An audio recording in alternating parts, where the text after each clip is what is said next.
Muslim ಸಮುದಾಯದಿಂದ ವಕ್ಫ್ ಕಾಯ್ದೆ ರದ್ದುಪಡಿಸಲು ಆಗ್ರಹಿಸಿ ಡಾಕ್ಟರ್ ಬಿಆರ್ ಅಂಬೇಡ್ಕರ್ ಭಾವಚಿತ್ರ ಪ್ರದರ್ಶಿಸಿ ಬೃಹತ್ ಪ್ರತಿಭಟನಾ ಮೆರವಣಿಗೆ ನಡೆಸಿದರು.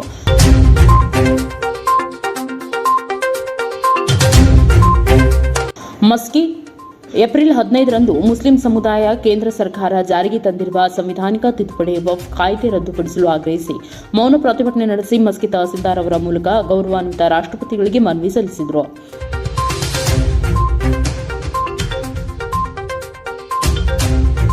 ಪ್ರತಿಭಟನೆಯು ಬೆಳಗ್ಗೆ 10 ಗಂಟೆಗೆ ಮಸ್ಕಿ ಜಾಮಿಯಾ ಮಸೀದಿಯಿಂದ ಆರಂಭಿಸಿ ದೈವದ ಕಟ್ಟೆ ಕನಕ ವೃತ್ತದ ಮೂಲಕ ಹಳೆ ಬಸ್ ನಿಲ್ದಾಣದಲ್ಲಿರುವ ಡಾಕ್ಟರ್ ಬಿಆರ್ ಅಂಬೇಡ್ಕರ್ ಅವರ ಪ್ರತಿಮೆ ಬಳಿ ತೆರಳಿದ ಪ್ರತಿಭಟನಾ ಮೆರವಣಿಗೆಯು ಡಾಕ್ಟರ್ ಬಿಆರ್ ಅಂಬೇಡ್ಕರ್ ಅವರ ಪ್ರತಿಮೆಗೆ ಮಾಲಾರ್ಪಣೆ ಮಾಡಿ ಕೇಂದ್ರ ಸರ್ಕಾರ ಸಂಸತ್ತಿನಿಂದ ಅಂಗೀಕರಿಸಲ್ಪಟ್ಟ ವಕ್ಫ್ ಕಾನೂನು ತಿದ್ದುಪಡಿಯು ಭಾರತೀಯ ಸಂವಿಧಾನವು ನೀಡಿರುವ ಮೂಲಭೂತ ಹಕ್ಕುಗಳಾದ 25 ಮತ್ತು 26ನೇ ವಿಧಿಗಳಿಗೆ ವಿರುದ್ಧವಾಗಿದೆ. ಆದರೆ ಭಾರತ ಸರ್ಕಾರವು ಮುಸ್ಲಿಂ ಅಲ್ಪಸಂಖ್ಯಾತ ಸಮುದಾಯವನ್ನ ವಕ್ಫ್ ಕಾಯ್ದೆ ಪ್ರಸ್ತುತ ತಿದ್ದುಪಡಿ ಮಾಡಿದ ಕಾನೂನು ಮುಸ್ಲಿಮರಿಗೆ ಈ ಮೂಲಕ ಮೂಲಭೂತ ಹಕ್ಕನ್ನ ಕಸಿದುಕೊಳ್ಳುತ್ತಿದೆ ಮತ್ತು ವಕ್ಫ್ ಕಾಯ್ದೆ ಮಂಡಳಿಗಳ ರಚನೆಗೆ ಸಂಬಂಧಿಸಿದ ತಿದ್ದುಪಡಿಗಳು ಇದಕ್ಕೆ ಜೀವಂತ ಸಾಕ್ಷಿಯಾಗಿದೆ ಎಂದು ಕೇಂದ್ರ ಸರ್ಕಾರದ ವಿರುದ್ಧ ಆಕ್ರೋಶ ವ್ಯಕ್ತಪಡಿಸಿದೆ.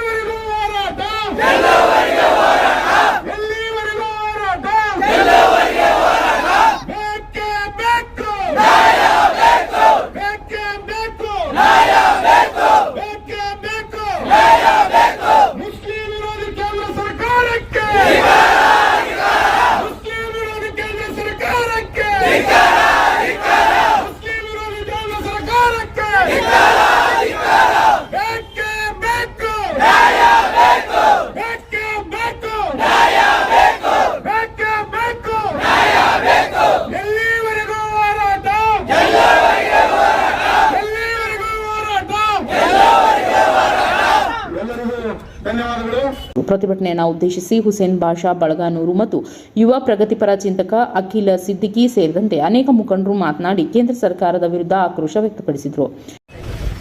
ಸಮಸ್ತ ಮುಸ್ಲಿಂ ಬಾಂಧವರು ಇವತ್ತೇನು ಈ ಬಿರುಬಿಸಿಲಲ್ಲಿ ಇವತ್ತೇನು ಕೇಂದ್ರ ಸರ್ಕಾರ ಭಾರತ ದೇಶದಲ್ಲಿ ಆಡಳಿತ ಪ್ರಾರಂಭ ಮಾಡಿ ಇವತ್ತೇನು 10 ವರ್ಷಗಳಿಂದ ಸತತವಾಗಿ ಇವತ್ತೇನು ಆಡಳಿತ ನಡೆಸ್ತಾ ಇದ್ದಾರೆ. 10 ವರ್ಷಗಳಿಂದ ಅಧಿಕಾರಕ್ಕೆ ಬಂದಾಗಿನಿಂದ ಸಹಿತವಾಗಿ ವಿಶೇಷವಾಗಿ ನಮ್ಮ ಸಮಾಜವನ್ನ ಹಲವಾರು ರೀತಿಗಳಲ್ಲಿ ಹತ್ತಿಕ್ಕಲಿಕ್ಕೆ ಪ್ರಯತ್ನ ಮಾಡಿರ್ತಕ್ಕಂಥದ್ದು ತಮಗೆಲ್ಲ ಗೊತ್ತಿರುವಂತಹ ವಿಷಯ. ಇವತ್ತು ಸಿಎ ಇರ್ಬೋದು, NRC ಇರ್ಬೋದು, ಇನ್ನೂ ಹಲವಾರು ವಿಷಯಗಳನ್ನು ಇಟ್ಕೊಂಡು ಭಾರತ ದೇಶದ ಮುಸಲ್ಮಾನರ ಹಕ್ಕುಗಳನ್ನ ಹಚ್ಚಿಕೊಳ್ಳುವಂತ ಕೆಲಸ ಸತತವಾಗಿ ಮಾಡಿಕೊಂಡು ಬಂದಿರತಕ್ಕಂಥದ್ದು ತಮಗೆಲ್ಲರಿಗೂ ಗೊತ್ತಿರುವಂತಹ ವಿಷಯ. ಇವತ್ತೇನು ಈ ಬಿರುಬಿಸಿಲಲ್ಲಿ ಪ್ರಥಮವಾಗಿ ಈ ಒಂದು ಪ್ರತಿಭಟನಾ ಕಾರ್ಯಕ್ರಮದಲ್ಲಿ ಪಾಲ್ಗೊಂಡಿರ್ತಕ್ಕಂಥ ಮಸ್ಕಿ ತಾಲೂಕಿನ ಸಮಸ್ತ ಮುಸಲ್ಮಾನ್ ಬಂಧುಗಳ ಹಿರಿಯರಿಗೂ ಮತ್ತು ಯುವಕರಿಗೂ ಈ ಕಾರ್ಯಕ್ರಮದಲ್ಲಿ ಭಾಗಿಯಾಗಿರ್ತಕ್ಕಂಥ ಪತ್ರಕರ್ತ ಮಿತ್ರರಿಗೂ ಮತ್ತು ಪೊಲೀಸ್ ಸಿಬ್ಬಂದಿಗಳಿಗೂ ತುಂಬಿರುವುದಾದ ಸ್ವಾಗತವನ್ನ ಮೊದಲನೇದಾಗಿ ನಾನು ಕೋರ್ತೇನೆ. ಅದೇ ರೀತಿಯಾಗಿ ಇವತ್ತು ಯಾತಕ್ಕಾಗಿ ಹೋರಾಟ ಅಂತಂದ್ರೆ ಇವತ್ತೇನೋ ವಕ್ಫ್ ಸಂಸ್ಥೆ ಏನಿದೆ ಕೇಂದ್ರದಲ್ಲಿ ಕೇಂದ್ರ ಸರ್ಕಾರ ಈ ಒಂದು ವಕ್ಫ್ ತಿದ್ದುಪಡಿ ಮಸೂದೆಯನ್ನ ಏನು ಅಂಗೀಕಾರ ಮಾಡಿದರೆ ಅದರ ವಿರುದ್ಧವಾಗಿ ಇವತ್ತಿನ ಈ ಒಂದು ಹೋರಾಟ. ಪ್ರಥಮವಾಗಿ ವಕ್ಫ್ ಅಂದ್ರೆ ಏನು? ವಕ್ಫ್ ಅಂತ ಯಾವುದಕ್ಕೆ ಕರೀತಾರೆ? ಯಾವುದೇ ಒಬ್ಬ ವ್ಯಕ್ತಿ ತನ್ನ ಸ್ವರ್ಗಾರ್ಜಿತ ಚರ ಅಥವಾ ಸ್ಥಿರಾಸ್ತಿಯನ್ನ ದೇವರ ಹೆಸರಿನಲ್ಲಿ ಮುಸಲ್ಮಾನ್ ಸಮಾಜದ ಉದ್ಧಾರಕ್ಕಾಗಿ, ಮುಸಲ್ಮಾನ್ ಸಮಾಜದ ಬಡವರ ಏಳಿಗೆಗಾಗಿ, ಮುಸಲ್ಮಾನ್ ಸಮಾಜದ ಮದರಸಗಳ ನಿರ್ಮಾಣಕ್ಕಾಗಿ, ದರ್ಗಾಗಳ ನಿರ್ಮಾಣಕ್ಕಾಗಿ, ದರ್ಗಾಗಳ ಜೀರ್ಣೋದ್ಧಾರಕ್ಕಾಗಿ ದೇವರ ಹೆಸರಿನಲ್ಲಿ ಯಾವ ಆಸ್ತಿಯನ್ನು ದಾನ ಮಾಡ್ತಾರೆ ಅದಕ್ಕೆ ವಕಫ್ ಅಂತ ಕರೀತಾರೆ. ವಕಫ್ ಅಂದ್ರೆ ದೇವರ ಹೆಸರಿನಲ್ಲಿ ದಾನ ಮಾಡ್ತಕ್ಕಂಥದ್ದನ್ನು ವಕಫ್ ಅಂತಾರೆ. ಇವತ್ತಿರ್ತಕ್ಕಂಥ ಸರ್ಕಾರಗಳು ಇವತ್ತೇನು ನಮ್ಮ ರಾಜ್ಯದಲ್ಲಿ ವಕಫ್ ಆಸ್ತಿ ಏನಿದೆ, ಸಂಪೂರ್ಣ ವಕಫ್ ಆಸ್ತಿ ರಾಜ್ಯ ಸರ್ಕಾರಗಳು ಇವತ್ತು ಏನು ನಮಗೆ ದೇಣಿಗೆಯನ್ನು ಕೊಟ್ಟಿರ್ತಕ್ಕಂಥ ಒಂದು ತಪ್ಪು ಮಾಹಿತಿ ಸಹಿತ ಇದೆ. ಇವತ್ತೇನು ವಕ್ಫ್ ಆಸ್ತಿ ಇದೆ ಅದರಲ್ಲಿ ಸುಮಾರು 40ರಿಂದ 50% ಆಸ್ತಿ ನಮ್ಮ ಸಮಾಜದ ಹಿರಿಯರೆಲ್ಲರೂ ಇವತ್ತು ಖರೀದಿ ಮಾಡಿದಂತ ಆಸ್ತಿಗಳು ಸಹಿತವಾಗಿವೆ. ಇವತ್ತು ಅಂತ ಆಸ್ತಿಗಳನ್ನೆಲ್ಲ ಇವತ್ತೇನಪ್ಪಾ ಅಂತಂದ್ರೆ ವಕ್ಫ್ ಬೋರ್ಡ್ ಮುಖಾಂತರ ಈ ಆಸ್ತಿಗಳ ಒಂದು ನಿರ್ವಹಣೆಯನ್ನ ಮಾಡಲಾಗ್ತಾ ಇತ್ತು ಇಷ್ಟು ದಿನ.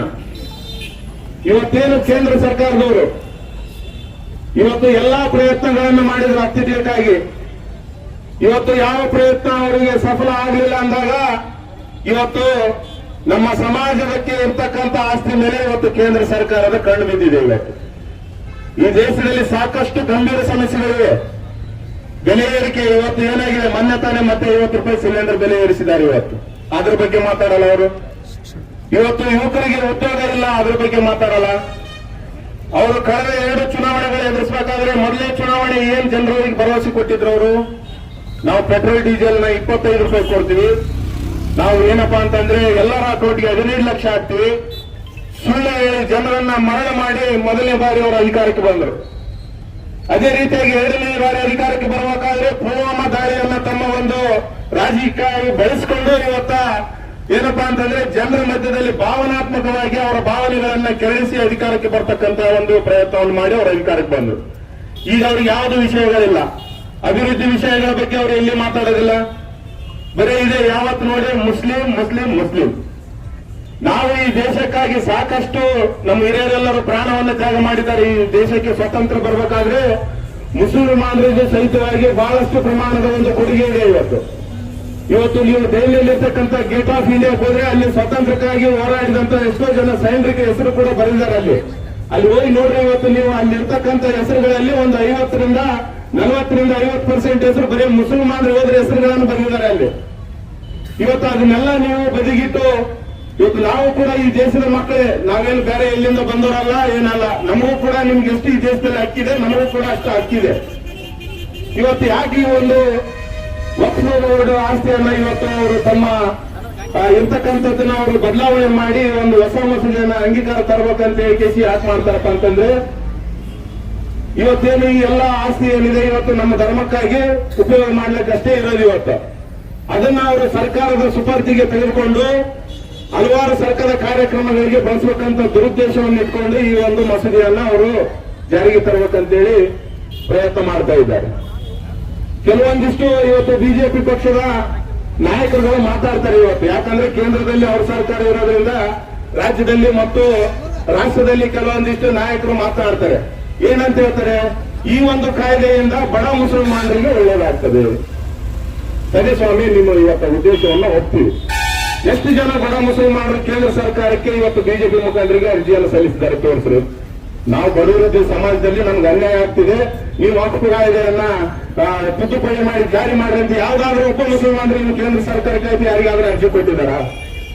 ಯಾರು ಅರ್ಜಿ ಕೊಡದೆ ನಿಮ್ಮಷ್ಟಕ್ಕೆ ನೀವೇ ಇವತ್ತು ಬಡ ಮುಸಲ್ಮಾನರಿಗೆ ಒಳ್ಳೇದಾಗ್ತದೆ ಅಂತ ಹೇಳಿಸಿ ಮತ್ತು ಮುಸಲ್ಮಾನರನ್ನು ಹೊಡೆಯುವಂತ ಕೆಲಸವನ್ನು ಮಾಡ್ತಾ ಇದ್ದಾರೆ. ಇದರಲ್ಲಿ ಬಡ ಮುಸ್ಲಿಮರು ಮತ್ತು ಶ್ರೀಮಂತ ಮುಸ್ಲಿಮರು ಅಂತ ಹೇಳಿಸಿ ನಮ್ಮಲ್ಲಿ 2 ಭಾಗವನ್ನು ಮಾಡಲಿಕ್ಕೆ ನೋಡ್ತಾ ಇದ್ದಾರೆ ಅವರು. ದಯವಿಟ್ಟು ಇದಕ್ಕೆ ಯಾರು ಕಿವಿ ಕೊಡಬಾರ್ದು. ಇವತ್ತು ನಾವು ಶಾಂತಿ ದೂತರಾಗಿರ್ತಕ್ಕಂಥ ನಮ್ಮ ಮುಸಲ್ಮಾನರ ನಿರ್ಮಾತೃರಾಗಿರ್ತಕ್ಕಂಥ ಇವತ್ತು ಶಾಂತಿ ದೂತ ಮೊಹಮ್ಮದ್ ಪೈಗಂಬರ್ ಅವರ ಅನುಯಾಯಿಗಳಾಗಿ ಇವತ್ತು ನಾವು ಅತ್ಯಂತ ಶಾಂತಿಯಿಂದ ಮೌನವಾಗಿ ಪ್ರತಿಭಟನೆಯನ್ನು ಮಾಡಿದ್ವಿ. ಇವತ್ತು ಬಾಂಗ್ಲಾದೇಶದಲ್ಲಿ ನೀವೆಲ್ಲ ನೋಡಿರ್ಬೋದು, ಇವತ್ತು ಅಲ್ಲೆಲ್ಲ ಪ್ರತಿಭಟನೆಗಳು ಬಹಳ ವಿಕೋಪಕ್ಕೆ ಹೋಗಿವೆ. ಆ ಒಂದು ಕೆಲಸ ಆಗೋದು ಬೇಡ. ದಯವಿಟ್ಟು ನಾವು ರಾಷ್ಟ್ರಪತಿಗಳಲ್ಲಿ ಮನವಿ ಮಾಡ್ತೀವಿ, ಈ ಹೋರಾಟದ ಮುಖಾಂತರ ಇವತ್ತೇನು ಕೇಂದ್ರ ಸರ್ಕಾರ ಈ ಒಂದು ಮಸೂದೆಯನ್ನು ಅಂಗೀಕಾರ ಮಾಡಿದೆ ಅದನ್ನ ವಾಪಸ್ ತಗೋಬೇಕು.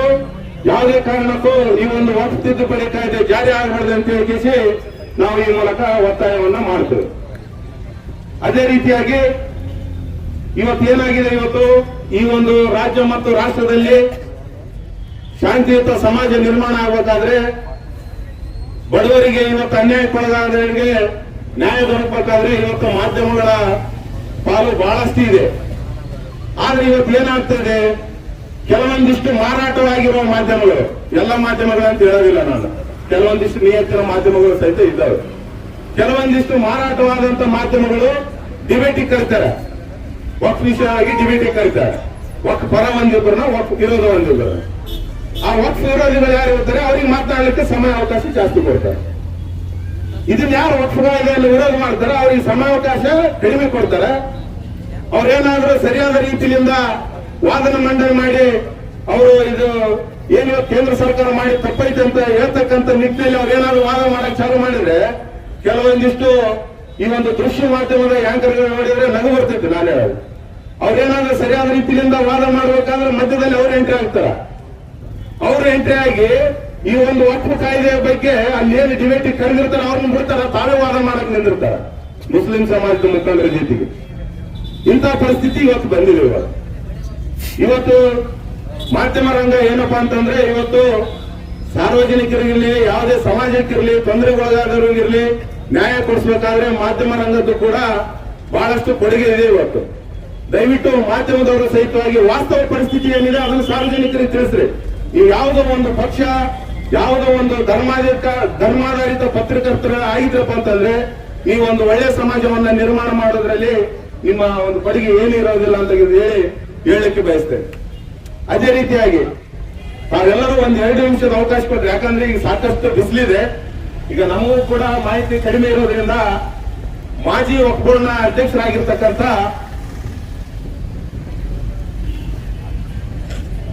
ನಮ್ಮ ಶಫಿ ಸಹಾದಿ ಅವರು ಈ ಅಜಿತ್ ಹನುಮಕ್ಕನವರ ಒಂದು ಚಾನೆಲ್ ನಲ್ಲಿ ಅವರು ಡಿಬೇಟಿಗೆ ಬಂದಿರ್ತಾರೆ. ಅವರು ಆ ಡಿಬೇಟಿಗೆ ಬಂದಂತ ಸಂದರ್ಭದಲ್ಲಿ ಇವತ್ತು ಮಾಧ್ಯಮಗಳು ಏನ್ ಮಾಡ್ತಿದಾರಪ್ಪ ಅಂತಂದ್ರೆ ಈ ಜನರನ್ನ ದಿಕ್ಕು ತಪ್ಪಿಸುವಂತ ಕೆಲಸ ಮಾಡ್ತಾ ಇದ್ದಾರೆ. ಯಾವ ರೀತಿ ದಿಕ್ಕು ತಪ್ಪಿಸ್ತಾ ಇದ್ದಾರೆ ಅಂತಂದ್ರೆ ಅವರು ಯಾರದೇ ಆಸ್ತಿಯನ್ನ ಯಾವಾಗ ಬೇಕಾದ್ರೂ ವಕ್ಫ್ ಬೋರ್ಡ್ ತಂದಂತೇಳಿ ಘೋಷಣೆ ಮಾಡಬಹುದು. ಇದು ಜನರಿಗೆ ಇವತ್ತು ಮಾಧ್ಯಮಗಳು ತೋರಿಸ್ತಕ್ಕಂತಿರ್ತಕ್ಕಂಥದ್ದು. ಇವತ್ತು ಮಾಧ್ಯಮಗಳಲ್ಲಿ ಏನ್ ತೋರಿಸ್ತಾರೆ ಅಂದ್ರೆ ಯಾವುದೇ ಆಸ್ತಿಗಳನ್ನ ಯಾರದೇ ಆಸ್ತಿಗಳನ್ನ ವಕ್ಫ್ ಬೋರ್ಡ್ ಏನಪ್ಪ ಅಂತಂದ್ರೆ ನನ್ನ ಆಸ್ತಿ ಅಂತಕ್ಕಂತೇಳಿ ಘೋಷಣೆ ಮಾಡಬಹುದು ಅಂತಕ್ಕಂಥದ್ದನ್ನ ಇವತ್ತು ಜನರಿಗೆ ಮಾಧ್ಯಮದ ಮುಖಾಂತರ ಕೆಲವೊಂದಿಷ್ಟು ಮಾಧ್ಯಮಗಳು ಪ್ರಚಾರ ಮಾಡ್ತಾ ಇದ್ದಾರೆ. ಆದ್ರೂ ಶಫಿ ಇವತ್ತೇನು ಸಹಾದಿ ಅವರು ಅದಕ್ಕೆ ಬಹಳಷ್ಟು ವಿವರಗಳನ್ನು ಕೊಟ್ಟಿದ್ದಾರೆ. ಕಲಂಗಳು ನಮ್ಮ ನಿಯಮಾವಳಿಗಳು ಏನಿದಾವೆ ವಕ್ಫ್ ಬೋರ್ಡ್ ನಿಯಮಾವಳಿಗಳು, ಯಾರೇ ಒಬ್ರು ಯಾವುದೇ ಒಂದು ಆಸ್ತಿಯನ್ನ ವಕ್ಫ್ ನಲ್ಲಿ ರಿಜಿಸ್ಟರ್ ಮಾಡಬೇಕಾದ್ರೆ ಆಯಾ ಆಸ್ತಿಯ ಅನುಭೋಗದಾರರು, ಯಾರ ಆಸ್ತಿಯ ಅನುಭೋಗದಾರರು ಇರ್ತಾರೆ ಅಥವಾ ಮಾಲೀಕರಿಂದ ಪ್ರಥಮವಾಗಿ ದಾನ ಪತ್ರವನ್ನು ತೆಗೆದುಕೊಳ್ತಾರೆ. ವಕ್ಫ್ ಸಂಸ್ಥೆಯವರು ಹಕ್ಕು ದಾಖಲಾದ ಅವರು ದಾನ ನೀಡಿದಲ್ಲಿ ಮತ್ತು ಅವರ ಅನುಭವದ ಅನುಸಾರ ವಕ್ಫ್ ಸಂಸ್ಥೆಯ ಆಸ್ತಿಯಾಗಿ ಗುರುತಿಸಲ್ಪಟ್ಟಲ್ಲಿ ಅಂತ ವಕ್ಫ್ ಆಸ್ತಿಗಳನ್ನು ಆಯಾ ಪುರಸಭೆ, ಪಂಚಾಯಿತಿ, ನಗರಸಭೆ, ತಹಸೀಲ್ ಕಚೇರಿಯಲ್ಲಿ ಸಂಬಂಧಪಟ್ಟ ಎಲ್ಲಾ ದಾಖಲಾತಿಗಳನ್ನು ಪರಿಷ್ಕರಿಸಿ ಯಾವುದೇ ಕಾರಣಕ್ಕೂ ವಕ್ಫ್ ಬೋರ್ಡ್ನವರು ಯಾರಾದ್ರೂ ಆಸ್ತಿ ಕೊಟ್ಟರೆ ಡೈರೆಕ್ಟ್ ಆಗಿ ತಗೊಳ್ಳೋದಿಲ್ಲ. ಯಾವುದೇ ಆಸ್ತಿಯನ್ನ ನಮ್ದಂತೇಳಿ ಎಲ್ಲಿ ಘೋಷಣೆ ಮಾಡೋದಿಲ್ಲ. ಪರಿಷ್ಕರಿಸಿ ಆಯಾ ಸಂಸ್ಥೆಯ ಸುಪರ್ದಿಗೆ ಪಡೆದ ನಂತರ ವಕ್ಫ್ ಕಾಯ್ದೆ ಕಲಂ 36ರ ಅನ್ವಯ ನಿಗದಿತ ನಮೂನೆ 36ರ ಅನ್ವಯ ನಿಗದಿತ ನಮೂನೆಯಲ್ಲಿ ಅರ್ಜಿಯನ್ನು ಪಡೆದು ಯಾರಾದ್ರೂ ಆಸ್ತಿ ಕೊಟ್ರೆ ಮತ್ತೆ ಅದಕ್ಕೊಂದು ಅರ್ಜಿಯನ್ನು ಸಲ್ಲಿಸಬೇಕಾಗ್ತದೆ. ಅವರು ಆಸ್ತಿ ಕೊಡಬೇಕಾದ್ರೆ ಅರ್ಜಿಯನ್ನು ಪಡೆದು ಮಂಡಳಿಯಿಂದ ಸಾರ್ವಜನಿಕ ತಿಳುವಳಿಕೆ ಪತ್ರವನ್ನು ಹೊರಡಿಸಿ ವಕ್ಫ್ ಬೋರ್ಡ್ ಏನ್ ಮಾಡ್ತದೆ, ಯಾವುದೇ ಆಸ್ತಿ, ಈಗ ನಾನು ಒಂದು ಆಸ್ತಿ ಯಾವ್ದಾದ್ರು ವಕ್ಫ್ ಬೋರ್ಡ್ ಕೊಟ್ಟ ಮೇಲೆ ಆಜುಬಾಜು ಇರ್ತಕ್ಕಂಥ ಎಲ್ಲಾ ಸಾರ್ವಜನಿಕರಿಗೆ ತಿಳುವಳಿಕೆ ನೋಟಿಸ್ ಅನ್ನು ಹೊರಡಿಸ್ತಾರೆ. ಪ್ರಾಸ್ತಾವಿಕ ವಕ್ಫ್ ಆಸ್ತಿಯ ಸುತ್ತಮುತ್ತಲಿನ ಪ್ರದೇಶದ ವ್ಯಕ್ತಿಗಳಿಂದ ಆಕ್ಷೇಪಣೆಗಳೇನಾದರೂ ಇದ್ದಲ್ಲಿ 7 ದಿನಗಳೊಳಗೆ ಆಕ್ಷೇಪಣೆ ಸಲ್ಲಿಸಲು ಸಮಯವನ್ನು ಕೊಟ್ಟು, ಆಕ್ಷೇಪಣೆಗಳೇನಾದರೂ ಇದ್ದಲ್ಲಿ ವಕ್ಫ್ ಕಾಯ್ದೆ ಕಲಂ 41ರ ಅನ್ವಯ ಪರಿಶೀಲಿಸಿ ವಿಚಾರಣೆ ಕೈಗೊಂಡು ಆ ನಂತರ ವಕ್ಫ್ ಮಂಡಳಿ ವಕ್ಫ್ ಆಸ್ತಿ ಎಂದು ನೋಂದಾಯಿಸಲು ಕ್ರಮ ವಹಿಸುತ್ತದೆ. ಇದು ವಕ್ಫ್ ಮಂಡಳಿ ಯಾರಾದ್ರೂ ಕೊಟ್ಟ ಮೇಲೆ ಇಷ್ಟೆಲ್ಲ ಪ್ರೊಸೀಜರ್ ಮಾಡ್ತಾರೆ. ಆಜುಬಾಜು ಇರ್ತಕ್ಕಂಥವ್ರಿಗೆ ನಿಮ್ಗೇನಾದ್ರೂ ಸಮಸ್ಯೆ ಇದ್ರೆ ನೀವು ತಕರಾರು ಸಲ್ಲಿಸಕ್ಕೆ ಅವಕಾಶನೂ ಕೊಡ್ತಾರೆ. ಈ ರೀತಿಯಲ್ಲಿ ಕಲಂ 36ರ ಅನ್ವಯ ನೋಂದಾಯಿತ ವಕ್ಫ್ ಆಸ್ತಿಗಳು ಮತ್ತು 1ನೇ ಸರ್ವ ಕಾರ್ಯದ ನಂತರ ಇನ್ನೂ ಅಧಿಸೂಚಿತವಾಗಿರದೆ ಇರುವಂತಹ ಎಲ್ಲಾ ಆಸ್ತಿಗಳನ್ನು ಜಿಲ್ಲಾ ವಕ್ಫ್ ಅಧಿಕಾರಿಗಳ ಮುಖಾಂತರ ಪ್ರತ್ಯೇಕವಾಗಿ ಒಂದೊಂದು ವಕ್ಫ್ ಸಂಸ್ಥೆಯ ವಿವರವನ್ನು ಫಾರಂ ನಂಬರ್ 1ರಲ್ಲಿ ಇಂಡೀಕರಿಸಿ ಸಂಬಂಧಪಟ್ಟ ತಹಸೀಲ್ದಾರರು, ಸಹಾಯಕ ಆಯುಕ್ತರು ಮತ್ತು ಸಾಮಾನ್ಯ ಜಿಲ್ಲಾಧಿಕಾರಿಗಳ ಮತ್ತು ಮಾನ್ಯ ಜಿಲ್ಲಾಧಿಕಾರಿಗಳ ಮೇಲು ಸಹಿಯೊಂದಿಗೆ ಇಷ್ಟೆಲ್ಲ ಪ್ರೊಸೆಸ್ ಇದೆ. ಇವತ್ತು ಮಾಧ್ಯಮದವ್ರು ಏನ್ ಮಾಡ್ತಾ ಇದ್ದಾರೆ, ವಕ್ಫ್ನವ್ರು ಯಾವುದೇ ಆಸ್ತಿಯನ್ನು ಸಹಿತವಾಗಿ ಯಾವುದೇ ಯಾರಿಗೂ ಹೇಳಾರ್ದಂಗೆ ತಮ್ಮ ಕಬ್ಜೆ ತಗೊಂತಾರಂತಕ್ಕಂಥ ಸುದ್ದಿಯನ್ನ ಇವತ್ತು ಸಮಾಜದಲ್ಲಿ ಮಾಧ್ಯಮಗಳು ಹೇಳಿ ಸಮಾಜದಲ್ಲಿ ಏನಪ್ಪಾ ಅಂತಂದ್ರೆ ಶಾಂತಿ ಕದಡುವಂತದಕ್ಕೆ ಪ್ರೋತ್ಸಾಹ ಕೊಡುವಂತ ಕೆಲಸ ಅವ್ರು ಮಾಡ್ತಾ ಇದ್ದಾರೆ.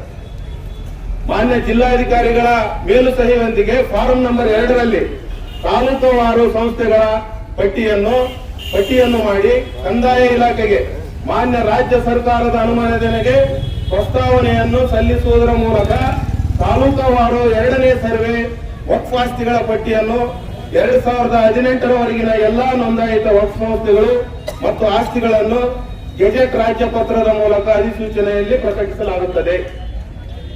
ಯಾರೇ ಒಬ್ರು ಆಸ್ತಿ ದಾನ ಕೊಟ್ರೆ ರಾಜ್ಯ ಸರ್ಕಾರಕ್ಕೆ ಹೋಗಿ ಅಲ್ಲಿಂದ ಗೆಜೆಟ್ ನಲ್ಲಿ ಆದಾಗ ಮಾತ್ರ ಅದು ವಕ್ಫ್ ಆಸ್ತಿ ಅಂತೇಳಿ ಘೋಷಣೆ ಆಗುತ್ತದೆ. ಅಲ್ಲಿವರೆಗೂ ಯಾರೋ ಕೊಟ್ಬಿಟ್ರು ಅಂತೇಳಿ ಇಲ್ಲೇ ವಕ್ಫ್ ಸಂಸ್ಥೆ ಇರ್ತಕ್ಕಂಥದ್ದು ಯಾರ್ದೋ ಆಸ್ತಿ ಯಾವುದೇ ಸಂದರ್ಭದಲ್ಲಿ ತಂದಂತೇಳಿ ಘೋಷಣೆ ಮಾಡ್ಕೊಳ್ಳಕ್ ಬರೋದಿಲ್ಲ.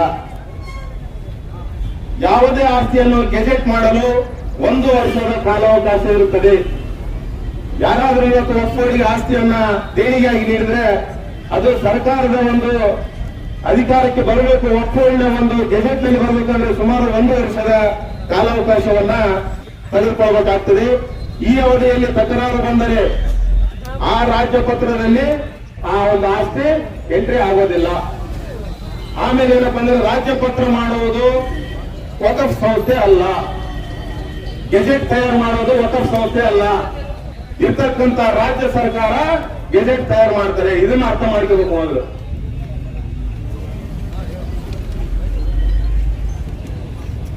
ಎರಡನೇದೇನು ತಪ್ಪು ಮಾಹಿತಿಯನ್ನು ಬಿತ್ತರಿಸ್ತಿದ್ದಾರೆ ಅಂತಂದ್ರೆ ಇವತ್ತು ಕೆಲವೊಂದಿಷ್ಟು ದೃಶ್ಯ ಮಾಧ್ಯಮಗಳು ಈ ವಕ್ಫ್ ಮಂಡಳಿಗೆ ಏನಾದರೂ ತಕರಾರು ಏನಾದರೂ ವಿವಾದಗಳಿದ್ದಲ್ಲಿ ವಕ್ಫ್ ಸಂಸ್ಥೆಯ ಟ್ರಿಬ್ಯುನಲ್ ಮೂಲಕ ಇತ್ಯರ್ಥವನ್ನು ಮಾಡಿಕೊಳ್ಳಬೇಕಂತದ್ದು ಕಾನೂನು.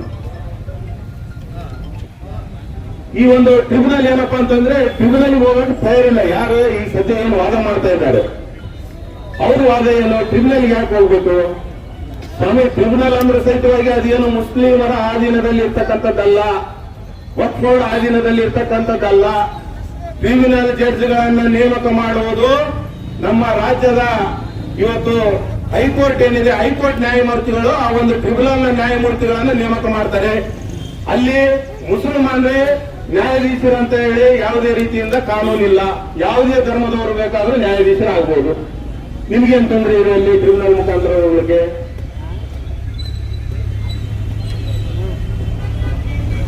ಇದಾದ ನಂತರ ಇವ್ರೇನ್ ಹೇಳ್ತಾರೆ, ಟ್ರಿಬ್ಯುನಲ್ ನಲ್ಲಿ ಯಾವುದೇ ಒಂದು ಜಡ್ಜ್ಮೆಂಟ್ ಆದ್ರೆ ಅದನ್ನ ಪ್ರಶ್ನೆ ಮಾಡಕ್ ಅವಕಾಶ ಇಲ್ಲ ಅಂತಕ್ಕಂತ ಒಂದು ತಪ್ಪು ಮಾಹಿತಿಯನ್ನ ಇವತ್ತು ಮಾಧ್ಯಮದವರು ಇವತ್ತು ಬಿತ್ತರಿಸ್ತಾ ಇದ್ದಾರೆ, ಕೆಲವೊಂದಿಷ್ಟು ದೃಶ್ಯ ಮಾಧ್ಯಮಗಳು. ಯಾರು ಹೇಳಿದ್ದು ಸ್ವಾಮಿ? ವಕ್ಫ್ ಬೋರ್ಡ್ ಟ್ರಿಬ್ಯುನಲ್ ನಲ್ಲಿ ತಪ್ಪು ಜಡ್ಜ್ಮೆಂಟ್ ಬಂದ್ರೆ ನಿಮಗೆ ಹೈಕೋರ್ಟ್ ಮತ್ತು ಸುಪ್ರೀಂ ಕೋರ್ಟ್ಗೆ ಹೋಗ್ಲಿಕ್ಕೆ ಅವಕಾಶ ಇದೆ. ನಿಮಗೆ ಇವತ್ತು ವಕ್ಫ್ ಸಂಸ್ಥೆಯ ಟ್ರಿಬ್ಯುನಲ್ ನಲ್ಲಿ ಯಾವುದೇ ಜಡ್ಜ್ಮೆಂಟ್ ನಲ್ಲಿ ನಿಮ್ಗೆ ಏನಾದ್ರೂ ಸಮಸ್ಯೆ ಇದ್ರೆ ಹೈಕೋರ್ಟ್ ಮತ್ತು ಸುಪ್ರೀಂ ಕೋರ್ಟ್ ನಲ್ಲಿ ನಿಮಗೆ ಅದನ್ನ ಪ್ರಶ್ನಿಸಿ ಮಾಡಲಿಕ್ಕೆ ಅವಕಾಶ ಇದೆ. ಆದ್ರೆ ಏನಿವತ್ತು ಕೇಂದ್ರ ಸರ್ಕಾರ ಪಾರ್ಲಿಮೆಂಟ್ ನಲ್ಲಿ ಪಾಸ್ ಆದಂತ ಒಂದು ಮಸೂದೆಯಲ್ಲಿ ನ್ಯಾಯಾಂಗದ ಬಗ್ಗೆ ಯಾವುದೇ ಪ್ರಸ್ತಾವ ಇಲ್ಲ. ಇವತ್ತು ಅಲ್ಲಿ ಮಂಡನೆ ಆಗಿರ್ತಕ್ಕಂಥ ಮಸೂದೆಯಲ್ಲಿ ಏನಿರೋದಂತಂದ್ರೆ ಜಿಲ್ಲಾಧಿಕಾರಿಗಳೇನಿರ್ತಾರೆ, ಈಗೇನು ಆಯಾ ಜಿಲ್ಲೆಗಳ ಜಿಲ್ಲಾಧಿಕಾರಿಗಳು ಡಿಸ್ಟ್ರಿಕ್ಟ್ ಮ್ಯಾಜಿಸ್ಟ್ರೇಟ್ ಅಂತ ಹೇಳಿ ಇರ್ತಾರೆ, ಅವರಿಗೆ ಪರಮಾಧಿಕಾರವನ್ನ ಕೊಡ್ತಕ್ಕಂತ ಒಂದು ಮಸೂದೆಯನ್ನ ಈಗ ಅವರು ಜಾರಿ ಮಾಡಿದ್ದಾರೆ.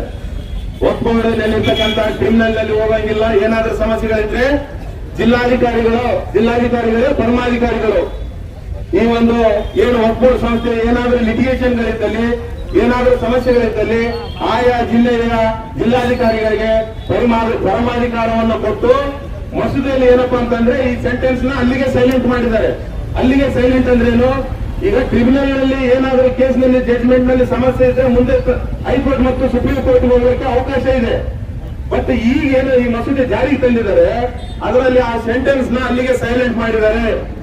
ಏನೇ ಸಮಸ್ಯೆಗಳಿದ್ರು ಏನೇ ವಿವಾದಗಳಿದ್ರು ಆಯಾ ಜಿಲ್ಲಾಧಿಕಾರಿಗಳಿಗೆ ಆ ಪರಮಾಧಿಕಾರ ನೀಡಲಾಗಿದೆ. ಆ ಜಿಲ್ಲಾಧಿಕಾರಿಗಳು ಏನು ತೀರ್ಮಾನ ನೀಡ್ತಾರೆ ಅದೇ ಅಂತಿಮ ಅಂತಕ್ಕಂಥ ಒಂದು ಲೆಕ್ಕದಲ್ಲಿದೆ. ಮುಂದೆ ಕೋರ್ಟಿಗೆ ಹೋಗಕ್ಕೆ ಅವಕಾಶ ಇದೆ ಅಂತಾನೂ ಇಲ್ಲ, ಕೋರ್ಟಿಗೆ ಹೋಗಕ್ಕೆ ಅವಕಾಶ ಇಲ್ಲ ಅಂತಾನೂ ಇಲ್ಲ. ಮುಂದೆ ಕೋರ್ಟಿಗೆ ಹೋಗಕ್ಕೆ ಅವಕಾಶ ಇಲ್ಲ ಅಂದ್ರೆ ಆ ಜಿಲ್ಲಾಧಿಕಾರಿ ಏನು ಆದೇಶ ಮಾಡ್ತಾನೆ, ಇವತ್ತು ನಮ್ಮ ವಕ್ಫ್ ಬೋರ್ಡ್ ಆಸ್ತಿಗಳು ಏನೇ ಲಿಟಿಗೇಷನ್ ಇರಲಿ ಏನೇ ವಿವಾದಗಳಿರಲಿ ಆ ಒಂದು ಜಿಲ್ಲಾಧಿಕಾರಿಗಳಲ್ಲಿ ಇರ್ತಕ್ಕಂಥ ಒಂದು ನ್ಯಾಯಾಂಗ ಏನಿದೆ ಅವ್ರು ಕೊಡ್ತಕ್ಕಂಥ ನ್ಯಾಯನೇ ಫೈನಲ್ ಆಗ್ತದೆ. ಹಂಗಾಗಿ ಇವತ್ತು ಈ ಮಸೂದೆಯನ್ನ ನಾವು ವಿರೋಧ ಮಾಡ್ತಾ ಇದ್ದೀವಿ. ಇವತ್ತು ಕೆಲವೊಂದಿಷ್ಟು ಯಾರು ಜವಾಹರ್ಲಾಲ್ ನೆಹರು ಅವರಿದ್ದಾಗ ಸುಮಾರು 152 ಆಸ್ತಿಗಳನ್ನ ಮನಮೋಹನ್ ಸಿಂಗ್ ಅಧಿಕಾರ ಕೊನೆಯ ದಿನದಲ್ಲಿ ಒಟ್ಟಿಗೆ ಆಸ್ತಿಯನ್ನ ದೇಣಿಗೆ ಕೊಟ್ಟಿದ್ದಾರೆ ಅಂತಕ್ಕಂಥದ್ದು ಕೂಡ ಕೆಲವರು ಹೇಳ್ತಾರೆ. ಈಗ ಕೊಟ್ಟಿದ್ರಲ್ಲಿ ತಪ್ಪಿದೆ ಸ್ವಾಮಿ, ಅಲ್ಲಿ ತಪ್ಪೇನಿದೆ ಅವ್ರು ಕೊಟ್ಟಿದ್ರಲ್ಲಿ. ನಾವು ಇದೇ ದೇಶದ ಮಕ್ಕಳು, ನಾವು ಸಹಿತ ನಾವು ಇಲ್ಲೇ ಹುಟ್ಟಿ ಇಲ್ಲೇ ಬೆಳೆದಿದ್ದೀವಿ. ಈ ದೇಶದ ಸ್ವಾತಂತ್ರ್ಯಕ್ಕಾಗಿ ನಮ್ಮ ಹಿರಿಯರೆಲ್ಲರೂ ಸಾಕಷ್ಟು ಜನ ಪ್ರಾಣವನ್ನು ಸಹಿತವಾಗಿ ಬಲಿದಾನ ಮಾಡಿದ್ದಾರೆ. ಕೊಟ್ಟು ತಪ್ಪೇನಿದೆ. ಅದಲ್ಲದೆ ನೀವು ಹೇಳ್ತಿರೋದಂತ ಹಾಗೆ 100% ಇದು ಸರ್ಕಾರದ ಆಸ್ತಿ ಅಲ್ಲ, ವಕ್ಫ್ ಆಸ್ತಿ. ಇವತ್ತು 40ರಿಂದ 50% ಆಸ್ತಿ ಇವತ್ತು ಸಮಾಜದ ಎಲ್ಲ ಗಣ್ಯರು ಹಿರಿಯರು ಇವತ್ತು ಎಲ್ಲರೂ ಸೇರಿ ದುಡ್ಡು ಕೊಟ್ಟು ಖರೀದಿ ಮಾಡ್ತಿರ್ತಕ್ಕಂಥ ಆಸ್ತಿ ಕೂಡ ಇದೆ. ಇದೇನು ಇವತ್ತು ಈ ಹೋರಾಟದ ಮುಖಾಂತರ ಇವತ್ತು ಶಾಂತಿಯುತವಾಗಿ ಮೌನ ಪ್ರತಿಭಟನೆ ಮೂಲಕ ಇವತ್ತು ತಹಸೀಲ್ದಾರ್ ಮೂಲಕ ಏನಿವತ್ತು ನಾವು ರಾಷ್ಟ್ರಪತಿಗಳಿಗೆ ಮನವಿಯನ್ನು ಸಲ್ಲಿಸ್ತಾ ಇದ್ದೇವೆ. ದಯವಿಟ್ಟು ಈ ಮನವಿಯನ್ನ ಪರಿಷ್ಕರಣೆ ಮಾಡಿ ಈಗೇನು ಅವರು ಜಾರಿಗೆ ತಂದಿರತಕ್ಕಂತ ಈ ಒಂದು ವಕ್ಫ್ ಬಿಲ್ ವಿರೋಧ ಕಾಯ್ದೆ ಏನಿದೆ ಅದನ್ನ ಆದಷ್ಟು ಬೇಗನೆ ವಾಪಸ್ ತಗೋಬೇಕು. ಇಲ್ಲಾಂದ್ರೆ ಮುಂದಿನ ದಿನಗಳಲ್ಲಿ ಸಮಾಜದ ಎಲ್ಲ ಹಿರಿಯರ ಮಾರ್ಗದರ್ಶನದೊಂದಿಗೆ ಉಗ್ರವಾದವಾದ ಹೋರಾಟವನ್ನು ಹಮ್ಮಿಕೊಳ್ತೀವಿ ಅಂತ ಹೇಳಿ ನನಗೆ ಮಾತನಾಡಲಿಕ್ಕೆ ಅವಕಾಶ ಮಾಡಿಕೊಟ್ಟಂತ ಸಮಸ್ತ ಮುಸ್ಲಿಂ ಸಮಾಜದ ಎಲ್ಲ ಹಿರಿಯರಿಗೂ ಮತ್ತು ಯುವಕರಿಗೂ ತುಂಬ ಹೃದಯದ ಅಭಿನಂದನೆಗಳನ್ನು ಸಲ್ಲಿಸಿ ಎಲ್ಲರಿಗೂ ಧನ್ಯವಾದಗಳನ್ನು ಸಲ್ಲಿಸಿದೆ. ಜೈ ಹಿಂದ್, ಜೈ ಕರ್ನಾಟಕ. ಅಖಿಲ್ ಸಿದ್ದಿಕಿ ಅವರಿಗೆ ಸ್ವಾಗತವನ್ನು ಕೋರುತ್ತಾ ಈ ಒಂದು ಪ್ರತಿಭಟನೆಯಲ್ಲಿ ಅವರು ಸಹ ಒಂದೆರಡು ಮಾತಾಡಬೇಕಂತ ಹೇಳಿ ಅವರ ಹತ್ರ ಕೇಳ್ಕೊಳ್ತೇನೆ.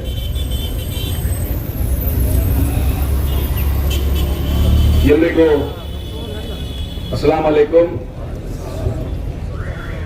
ಸ್ನೇಹಿತರೆ, ಈಗಾಗಲೇ ಹುಸೇನ್ ಬಾಷಾ ಅಣ್ಣವರು ಬಹಳ ಸವಿಸ್ತಾರವಾಗಿ ಈ ಕಾಯ್ದೆಯ ಸಮಸ್ಯೆಗಳೇನಿದಾವೆ, ಯಾವ ರೀತಿಯಾದಂತಹ ಕಪೋಲ ಕಲ್ಪಿತ ಸುಳ್ಳು ಮಾಹಿತಿಗಳನ್ನು ಇವತ್ತು ಪ್ರಭುತ್ವ ಹರಡುತ್ತಾ ಇದೆ ಮತ್ತು ಯಾವ ರೀತಿಯಾಗಿ ವೆರಿ ಸ್ಟ್ರಾಟಜಿಕಲಿ ಮೊದಲು ವಕ್ಫ್ ಬೋರ್ಡಿನ ಬಗ್ಗೆ ಜನಸಾಮಾನ್ಯರಲ್ಲಿ ಸುಳ್ಳು ಮಾಹಿತಿಗಳನ್ನು ಬಿತ್ತಿ ನಂತರ ಆ ವಕ್ಫ್ ಮಸೂದೆಯನ್ನು ಪಾರ್ಲಿಮೆಂಟಿನಲ್ಲಿ ಮಂಡಿಸಿ ಬಹುಮತ ಇದೆ ಎಂಬ ಕಾರಣಕ್ಕೆ ಒಂದು ಸಂವಿಧಾನ ವಿರೋಧಿ ಒಂದು ಕರಾಳ ಕಾಯ್ದೆಯನ್ನು ಇವತ್ತು ಕೇಂದ್ರ ಸರ್ಕಾರ ಪಾಸ್ ಮಾಡಿರುವಂತದ್ದು ಈ ದೇಶದ ಸಂವಿಧಾನದ ಜೊತೆಗೆ, ಈ ದೇಶದ ಅಲ್ಪಸಂಖ್ಯಾತರ ಜೊತೆಗೆ, ಈ ದೇಶದ ಬಾಬಾ ಸಾಹೇಬ್ ಅಂಬೇಡ್ಕರ್ ಕೊಟ್ಟಿರ್ತಕ್ಕಂತಹ ಸಂವಿಧಾನದ ಆರ್ಟಿಕಲ್ 25, 26ರ ಕ್ಲಿಯರ್ ವೈಲೇಷನ್ ಈ ಆಕ್ಟ್ ಮಾಡಿದೆ ಅಂತೇಳಿ ನಾವು ಈ ಹೋರಾಟದ ಮುಖಾಂತರ ನಾವು ಹೇಳ್ತಾ ಇದ್ದೀವಿ.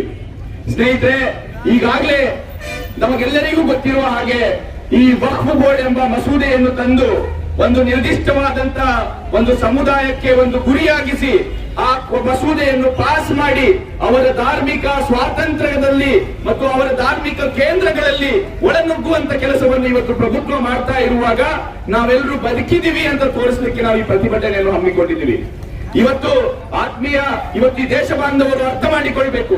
ಇವತ್ತು ಮುಸ್ಲಿಮರು ಎಲ್ಲೇ ಪ್ರತಿಭಟನೆಗಳನ್ನು ಮಾಡ್ತಾ ಇದ್ರು, ಅವರು ಇವತ್ತು ಪ್ರತಿಭಟನೆಗಳನ್ನು ಮಾಡ್ತಾ ಇರುವಂತದ್ದು ಈ ಕರಾಳ ಕಾಯ್ದೆಯ ವಿರುದ್ಧ ಮತ್ತು ಸರ್ಕಾರದ ವಿರುದ್ಧ. ಇವತ್ತು ನಾವು ನಮ್ಮ ಶಕ್ತಿ ಪ್ರದರ್ಶನ ಮಾಡಲಿಕ್ಕೆ ಈ ಪ್ರತಿಭಟನೆಯನ್ನು ಮಾಡ್ತಾ ಇಲ್ಲ. ಇವತ್ತು ನಾವು ಜನಸಂಖ್ಯೆವಾರು ಇಷ್ಟ ಇದೀವಿ ಅಂತೇಳಿ ತೋರಿಸಲಿಕ್ಕೆ ನಾವು ಪ್ರತಿಭಟನೆಗಳನ್ನು ಮಾಡ್ತಾ ಇಲ್ಲ.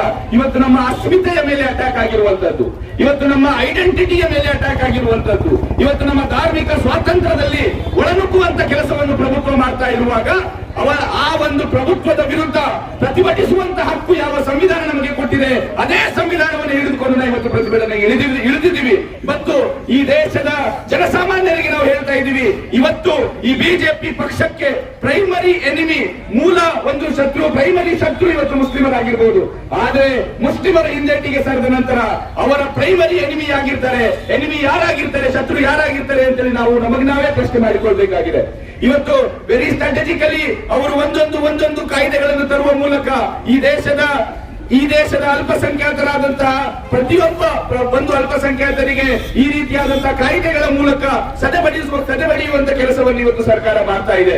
ಇವತ್ತು ಯಾರು ಅವರಿಗೆ ವೋಟ್ ಹಾಕೋದಿಲ್ವೋ ಅವರ ವಿರುದ್ಧ ಇಂತಹ ಕಾನೂನುಗಳನ್ನು ತರಲಿಕ್ಕೆ ಕೆಲಸ ಮಾಡ್ತಾ ಇದ್ದಾರೆ. ನಾಳೆ ಇನ್ನೊಂದು ಸಮುದಾಯ ನಾವು ನಿಮಗೆ ವೋಟ್ ಹಾಕೋದಿಲ್ಲ ಅಂದಾಗ ಅವರ ವಿರುದ್ಧನೂ ಈ ತರದ ಕಾನೂನುಗಳನ್ನು ತರುವಂತ ಕೆಲಸ ಇವತ್ತು ಬಿಜೆಪಿ ಮಾಡ್ತಾರೆ. ಅದನ್ನ ಇವತ್ತು ಅರ್ಥಕೊಳ್ಬೇಕಾಗಿದೆ. ಆತ್ಮೀಯರೇ, ಈ ವಕ್ಫ್ ಕಾಯ್ದೆಯ ಮೂಲ ಪ್ರಾಬ್ಲಮ್ ಏನಿದೆ ಅಂತ ಹೇಳಿದ್ರೆ, ಇದು ಕೇವಲ ಒಂದು ನಮ್ಮ ಭೂಮಿಗಳನ್ನು ಉಳಿಸಿಕೊಳ್ಳುವಂತದ್ದು ಹೋರಾಟ ಅಲ್ಲ. ನಮ್ಮ ಮಸೀದಿ ದರ್ಗಾ ಅಶುಕಾರಗಳನ್ನು ಉಳಿಸಿಕೊಳ್ಳುವಂತ ಹೋರಾಟ ಅಲ್ಲ. ಇದು ನಮ್ಮ ಅಸ್ಮಿತೆಯ ಹೋರಾಟ, ಇದು ನಮ್ಮ ಐಡೆಂಟಿಟಿಯ ಹೋರಾಟ. ಆ ಹೋರಾಟ ಏನು ಅಂತ ಹೇಳಿದ್ರೆ, ಯಾವ ಸಂವಿಧಾನವನ್ನು ನಾವು ನಂಬಿ ಈ ದೇಶವನ್ನು ಉಳಿದುಕೊಂಡಿದ್ದೇವೆ. ಆ ಸಂವಿಧಾನವನ್ನು ಯಾರು ಬದಲಾವಣೆ ಮಾಡಲಿಕ್ಕೆ ಹೊರಟಿದ್ದಾರೆ ಅವರ ವಿರುದ್ಧ ಈ ಹೋರಾಟ. ಅದನ್ನು ನಾವು ಇವತ್ತು ಅರ್ಥ ಮಾಡಿಕೊಳ್ಬೇಕಾಗಿದೆ. ಸಹೋದರರೇ, ಇವತ್ತು ಅವರು ಈ ರೀತಿಯಾಗಿ ಬೇರೆ ಬೇರೆ ಆದಂತಹ ಸುಳ್ಳುಗಳನ್ನು ಹೇಳುವ ಮೂಲಕ ಹಲವಾರು ಸುಳ್ಳುಗಳನ್ನು ಹಬ್ಬಿಸುವ ಮುಖಾಂತರ ಈ ಕೆಲಸಕ್ಕೆ ಅವರು ಇಳಿದಿದ್ದಾರೆ. ಬಿಜೆಪಿಯ ಸಂಸದರು ಟ್ವೀಟ್ ಮಾಡ್ತಾರೆ, ಮಾನ್ಯ ತೇಜಸ್ವಿ ಸೂರ್ಯ ಅವರು ಯಾವುದೋ ಹಾವೇರಿಯಲ್ಲಿ ಇಂತಹ ಒಂದು ರೈತರ ಆಸ್ತಿಯನ್ನು ಕಬಳಿಸ್ತಾ ಇದೆ ಅಂತ ಹೇಳಿ. ಮೊದಲೇ ನೀರಿಲ್ಲದೆ, ಮಳೆ ಇಲ್ಲದೆ, ಸಾಲ ಸೋಲಗಳಲ್ಲಿ ತಬ್ಬಿಬ್ಬಾಗಿರುವಂತಹ ರೈತರನ್ನು ಇಂತಹ ಒಂದು ಹುಸಿ ಆತಂಕಕ್ಕೆ ಒಳಗೆ ಮಾಡುವಂತ ಕೆಲಸವನ್ನು ಇವತ್ತು ಅವರು ಮಾಡ್ತಾ ಇದ್ದಾರೆ. ಮತ್ತೆ ಅವರಿಗೆ ಗೊತ್ತಾದ ನಂತರ ಅವರು ಆ ಟ್ವೀಟ್ ಅನ್ನು ಡಿಲೀಟ್ ಮಾಡ್ತಾರೆ, ಹಾಗೆ ಆಗಿಲ್ಲ ಅಂತ ಹೇಳಿದಾಗ ಇದೇ ರೀತಿಯಾಗಿ ಸುಳ್ಳುಗಳನ್ನು ಹಬ್ಬಿಸಲಾಯಿತು. ಇಷ್ಟು ಎಕರೆ ರೈತರ ಭೂಮಿಯನ್ನು ಕಬಳಿಸಿಕೊಳ್ತಾ ಇದೆ ಅಂತ ಹೇಳಿ. ನನಗೆ ಒಬ್ಬ ಮಸ್ಕಿ ತಾಲೂಕಿನಲ್ಲಿ ಒಬ್ಬ ರೈತನಿಗೆ ತೋರಿಸಿ ಅವರ ಆಸ್ತಿ ಕಬಳಿಸಿದೆ ಅಂತ ಹೇಳಿದ್ರೆ ನಾವು ಮುಸ್ಲಿಂ ಸಮುದಾಯ ಇವತ್ತೇ ಆ ಒಂದು ಆಸ್ತಿಯನ್ನು ವಾಪಸ್ ಕೊಡ್ಲಿಕ್ಕೆ ನಾವೆಲ್ಲ ನಿಮ್ಮ ಪರವಾಗಿ ಹೋರಾಟವನ್ನು ಮಾಡ್ತೀವಿ. ಇವತ್ತು ಅರ್ಥ ಮಾಡಿಕೊಳ್ಬೇಕಾಗಿರೋದು ಏನು ಅಂತ ಹೇಳಿದ್ರೆ, ಸುಮ್ಮನೆ ಯಾವುದೋ ರೀತಿಯಾದಂತಹ ಸುಳ್ಳುಗಳನ್ನು ಹೇಳಿ ಇವತ್ತು ಅಂತಹ ಸುಳ್ಳುಗಳ ಮುಖಾಂತರ ಇವತ್ತು ರಾಜ್ಯ ಆಳುವಂತಹ ಪ್ರಭುತ್ವ ಸಮಾಜದಲ್ಲಿ ಒಡಕುಂಟು ಮಾಡುವಂತ ಕೆಲಸವನ್ನು ಮಾಡ್ತಾ ಇದೆ. ಯಾವ ರೀತಿಯಾಗಿ ಬ್ರಿಟಿಷರು ನಮ್ಮಲ್ಲೇ ಒಡೆದು ಆಳುವಂತಹ ನೀತಿಯನ್ನು ಅನುಸರಿಸಿದ್ರು, ಅದೇ ರೀತಿಯಾಗಿ ಧರ್ಮದ ಆಧಾರದಲ್ಲಿ, ಜಾತಿಯ ಆಧಾರದಲ್ಲಿ, ಪಂಗಡಗಳ ಆಧಾರದಲ್ಲಿ, ಧಾರ್ಮಿಕ ಕ್ಷೇತ್ರಗಳ ಆಧಾರದಲ್ಲಿ ಜನರನ್ನು ಹಳ್ಳಿಗಳಲ್ಲಿ ಜನರ ಮಧ್ಯೆ ಒಂದು ಕೋಮುವಾದವನ್ನು ಸೃಷ್ಟಿ ಮಾಡಿ ನಾವು ಎಷ್ಟೋ ವರ್ಷಗಳಿಂದ ಜೊತೆಗೂಡಿ ಬಾಳುವಂತ ಮನಸ್ಸುಗಳನ್ನು ಒಡೆಯುವಂತ ಕೆಲಸವನ್ನು ಇವತ್ತು ಪ್ರಭುತ್ವ ಮಾಡ್ತಾ ಇದೆ. ಅದಕ್ಕೆ ನಾವು ಪ್ರಶ್ನೆ ಮಾಡಬೇಕಾಗಿದೆ. ಯಾಕೆ ಅಂತ ಹೇಳಿದ್ರೆ ಈ ಒಂದು ಸಮಸ್ಯೆ ಏನಿದೆ ಕೇವಲ ಇಲ್ಲಿಗೆ ನಿಲ್ಲುವಂತ ಸಮಸ್ಯೆ ಅಲ್ಲ. ನಾಳೆ ಇನ್ನೊಂದು ಕಾಯ್ದೆ, ನಾಳೆ ಮತ್ತೊಂದು ಕಾಯ್ದೆ, ಈ ರೀತಿಯಾಗಿ ಮಾಡ್ತಾ ಇದ್ರೆ ದೇಶದ ಪ್ರಗತಿಯತ್ತ ಸಾಗ್ತದೋ ಅಥವಾ ದೇಶ ಶಾಂತಿಯುತವಾಗಿರ್ಲಿಕ್ಕೆ ಸಾಧ್ಯವೋ ಅಥವಾ ದೇಶದಲ್ಲಿ ಅಶಾಂತಿ ಹರಡ್ತದೋ ಅಂತ ಹೇಳಿ ಜನಸಾಮಾನ್ಯರಿಗೂ ಅರ್ಥ ಆಗ್ತದೆ. ಸ್ನೇಹಿತರೆ, ಇವತ್ತು ನಾವು ಅರ್ಥ ಮಾಡಿಕೊಳ್ಬೇಕಾಗಿದೆ, ಯಾರ ಭೂಮಿಯನ್ನು ಕಬಳಿಸಿಕೊಳ್ತಾ ಇಲ್ಲ. ಇವತ್ತು ಅವರು ಮಾಡ್ತಾ ಇರುವಂತದ್ದು ಏನು ಅಂತ ಹೇಳಿದ್ರೆ, ಇವತ್ತು ಮೊದಲನೇದಾಗಿ ಅವರು ಇಂತಹ ಒಂದು ಭ್ರಷ್ಟಾಚಾರ ಇದೆ ಅಂತ ಹೇಳಿ ಹಲವಾರು ಸನ್ನಿವೇಶಗಳಲ್ಲಿ ಹೇಳಿದ್ದಾರೆ. ಮೊದಲು ನೋಟ್ ಬ್ಯಾನ್ ಮಾಡುವಾಗ ಕಪ್ಪು ಹಣ ಇದೆ, ಭ್ರಷ್ಟಾಚಾರ ಇದೆ ಅಂತ ಹೇಳಿದ್ರು. ನೋಟ್ ಬ್ಯಾನ್ ರಾತ್ರೋರಾತ್ರಿ ಮಾಡಿದ್ರು. ಇವತ್ತು ನಾವು ನಿಲ್ಲಿಸ್ಕೊಳ್ಬೇಕು. ನಾವು ಮರೆತು ಬಿಡ್ತೀವಿ. ಪಬ್ಲಿಕ್ ಮೆಮೊರಿ ಏನಿದೆ ತುಂಬಾ ಶಾರ್ಟ್ ಇದೆ, ನಾವು ಮರೆತು ಬಿಡ್ತೀವಿ. ಏನಾಗಿದೆ ಅಂತ ಹೇಳಿದ್ರೆ, ಎಷ್ಟು ಜನರು ಅವತ್ತು ಲೈನ್ ಅಲ್ಲಿ ಇದ್ರು, ಎಷ್ಟು ಜನಸಾಮಾನ್ಯರಿಗೆ ತೊಂದರೆ ಆಯ್ತು, ಎಷ್ಟು ಜನಸಾಮಾನ್ಯರು ಇವತ್ತು ATM ಗಳ ಲೈನ್ ನಲ್ಲಿ ನಿಲ್ಬೇಕಾಯ್ತು, ಎಷ್ಟು ಜನರಿಗೆ ಅದರಿಂದ ಈ ಫುಟ್ಪಾತ್ ಅಲ್ಲಿರುವಂತಹ ಸಣ್ಣ ಪುಟ್ಟ ವ್ಯಾಪಾರಿಗಳಿಗೆ ಅದರಿಂದ ಸಮಸ್ಯೆ ಆಯಿತು. ಅದೆಲ್ಲವನ್ನು ನಾವು ಇವತ್ತು ನೆನೆಸ್ಕೋಬೇಕು. ಅದಾದ ನಂತರ 2 ವರ್ಷಗಳ ನಂತರ ಈ ದೇಶದ reserve bank of India RBI ಹೇಳ್ತದೆ, ನೀವು ಕಪ್ಪು ಹಣದಲ್ಲಿ 99.9% ಹಣ ವಾಪಸ್ ಬಂದಿದೆ, ಕಪ್ಪು ಹಣ ಯಾವುದು ಇಲ್ಲ ಅಂತ ಹೇಳಿ. ಮತ್ತೆ ಯಾವ ಪುರುಷಾರ್ಥಕ್ಕೆ ನೀವು ತಂದಿದ್ರಿ ಆ ಕಾನೂನನ್ನು? ಇದೇ ರೀತಿಯಾಗಿ ನೀವು ಗುಡ್ ಅಂಡ್ ಸಿಂಪಲ್ ಟ್ಯಾಕ್ಸ್ ಅಂತ ಹೇಳಿ goods and service tax GST ಅನ್ನು ತಂದ್ರಿ. ಅದಕ್ಕೆ ಏನೇ ಅಂತ ಹೇಳಿದ್ರಿ, ಇದು ನಾವು ಸುಧಾರಣೆ ಮಾಡ್ಲಿಕ್ಕೆ ತರ್ತಾ ಇದೀವಿ ಅಂತ ಹೇಳಿದ್ರಿ. ಆದರೆ ಅದೇ GST ಅನ್ನು ನೀವು ನಿಮ್ಮ ಬಿಜೆಪಿಯೇತರ ರಾಜ್ಯಗಳು ಏನಿದಾವೆ ಆ ರಾಜ್ಯಗಳನ್ನು ಸದೆಬಡಿಯಲು, ಆ ರಾಜ್ಯಗಳನ್ನು ಮುಗಿಸಲು ನೀವು ರಾಜಕೀಯ ಅಸ್ತ್ರವನ್ನಾಗಿ, ಒಂದು ಪೊಲಿಟಿಕಲ್ ಟೂಲ್ ಅನ್ನಾಗಿ ಅದನ್ನು ಬಳಸ್ಕೊಳ್ತಾ ಇದ್ರಿ. ನಿಮಗೆ ನಾಚಿಕೆ ಮಾನ ಮರ್ಯಾದೆ ಇದ್ರೆ ಇವತ್ತು ಕರ್ನಾಟಕದಿಂದ ಇಷ್ಟು ಕೋಟಿ ಹಣ GST ರೂಪದಲ್ಲಿ ಸರ್ಕಾರ ಕಟ್ತದೆ ಅಂತ ಹೇಳಿದ್ರೆ ಅದಕ್ಕೆ ಪೂರಕವಾದಂತಹ ಹಣವನ್ನು ನೀವು ಕೊಡುವುದಿಲ್ಲ. GST ನೀವು ಪೂರ ಅಸ್ತ್ರವನ್ನಾಗಿ ಯುಟಿಲೈಸ್ ಮಾಡ್ತಾ ಇದ್ದೀರಿ.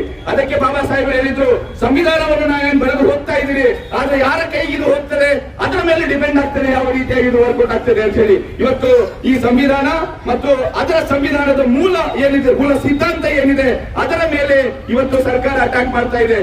ಮತ್ತು ಹಲವಾರು ವಿಷಯಗಳಲ್ಲಿ ನಮ್ಮ ನಾಗರಿಕತ್ವವನ್ನು ಪ್ರಶ್ನೆ ಮಾಡಿದ್ರಿ. CANRC ಮುಖಾಂತರ ನಮ್ಮ ನಾಗರಿಕತ್ವವನ್ನು ಪ್ರಶ್ನೆ ಮಾಡಿದ್ವಿ. ನಮಗೆ ನೋವಾಗಿದೆ, ಅದಕ್ಕೆ ನಾವು ಪ್ರತಿಭಟನೆಯನ್ನು ಮಾಡ್ತಾ ಇದ್ದೀವಿ. ಯಾವ ಬೇರೆ ಇದರಲ್ಲಿ ಬೇರೆ ಯಾವುದೇ ನಮ್ಮ ಮುಲಾಜಿಲ್ದೆ ಇದರಲ್ಲಿ ಬೇರೆ ಯಾವುದೇ ನಮ್ಮ ಆಸೆ ಆಕಾಂಕ್ಷೆಗಳಿಲ್ಲ. ನಾವು ಹೇಳ್ತಾ ಇರೋದು ಏನಂತ ಹೇಳಿದ್ರೆ, ದಯವಿಟ್ಟು ನಮ್ಮನ್ನು ನಮ್ಮ ಪಾಡಿಗೆ ಬದುಕಲು ಬಿಟ್ಬಿಡಿ. ದಯವಿಟ್ಟು ನಮ್ಮ ಪಾಡಿಗೆ ಬದುಕಲು ಬಿಟ್ಬಿಡಿ.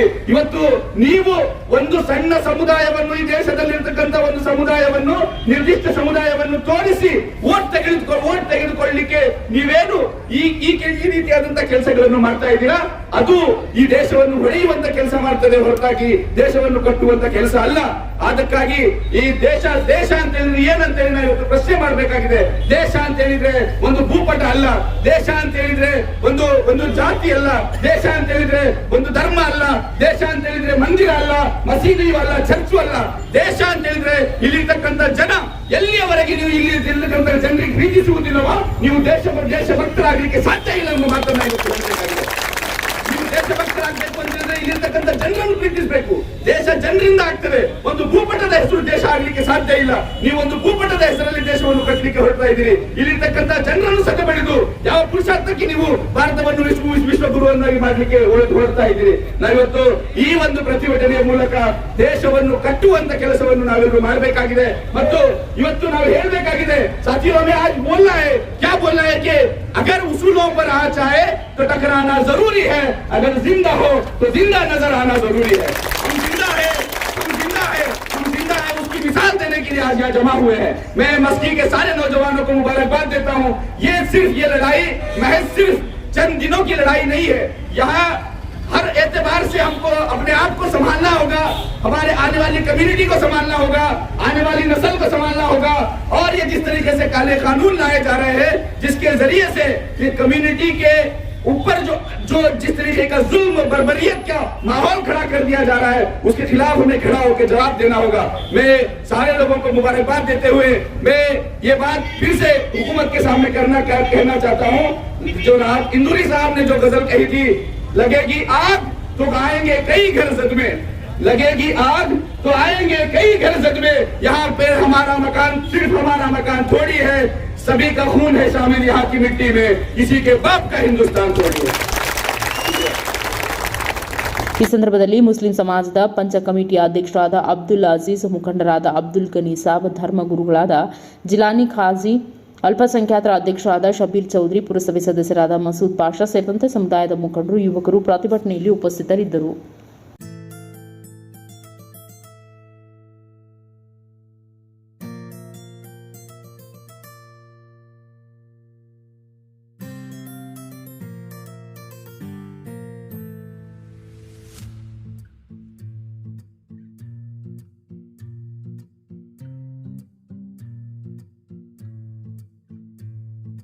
लब्बैक अल्लाहुम्मा लब्बैक अल्लाहुम्मा लब्बैक अल्लाहुम्मा लब्बैक लब्बैक अल्लाहुम्मा लब्बैक अल्लाहुम्मा लब्बैक अल्लाहुम्मा लब्बैक. होठों पर कुरान सजाकर, सीनों में तूफान बसाकर, जिस दिन हम मैदान में आएंगे, के सारे फिरौनों को, बातिल के सब सुल्तानों को हम अपना दरबान बनाएंगे. इंशाअल्लाह इंशाअल्लाह इंशाअल्लाह इंशाअल्लाह.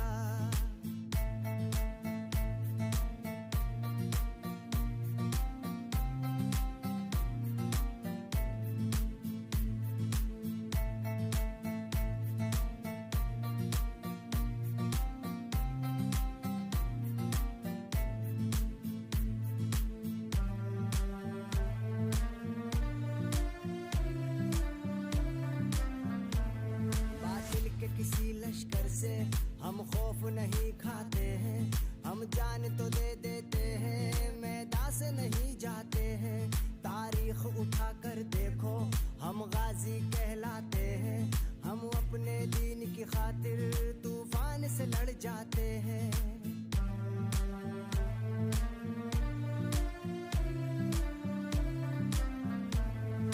जुल्म सितम ढाने वालों को, दहशत फैलाने वालों को हम क्या है एक रोज बताएंगे. वक्त के सारे फिरौनों को, बातिल के सब सुल्तानों को हम अपना दरबान बनाएंगे.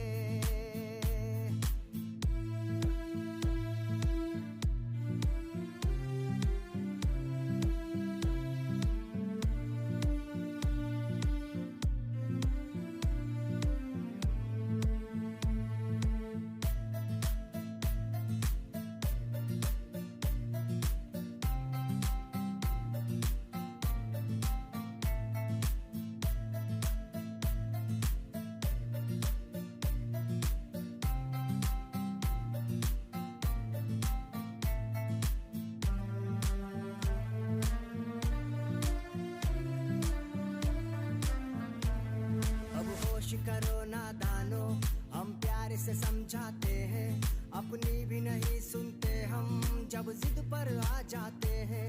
अंजाम हो जो